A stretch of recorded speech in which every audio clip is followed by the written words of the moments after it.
Hindi kami tumitigil talaga sa pag-research, pag-explore ng mga magagaling na manok sa Amerikano.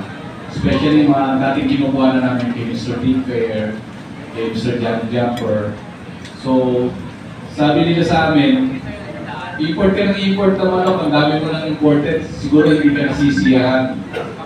So, yung sa amin kasi, halimbawa, kumuha po kami ng year 2024, may kinuha akong marking kay Mr. Dean Fair, nagpapanalo.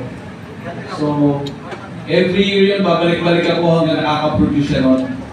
Same marking po? Same marking, same pen ang kukuhanin mo. Kasi paniwala namin, yung unang kinuha mo, tatanda na yun. Next year, meron pa rin pamalit agad. The next year, may pamalit ka para hindi mo mababa yung quality na napoproduce mo every year.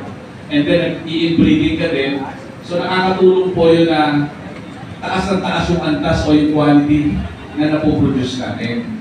Ngayon, meron namang iba na pag-import every 10 years. Paniwala ko kasi, iintay mo muna bumaba yung quality ng farm mo tapos mag-i-import ka ulit. Ang hirap ng bumalik sa labanan. Pag bumaba na yung manok natin, pangit na, hindi na ganung quality.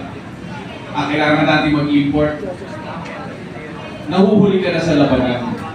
So pag napapansin nyo, parati kami, hindi naman nananalo parati, pero parati kami nandun sa malalaking labanan. In order to do that, kailangan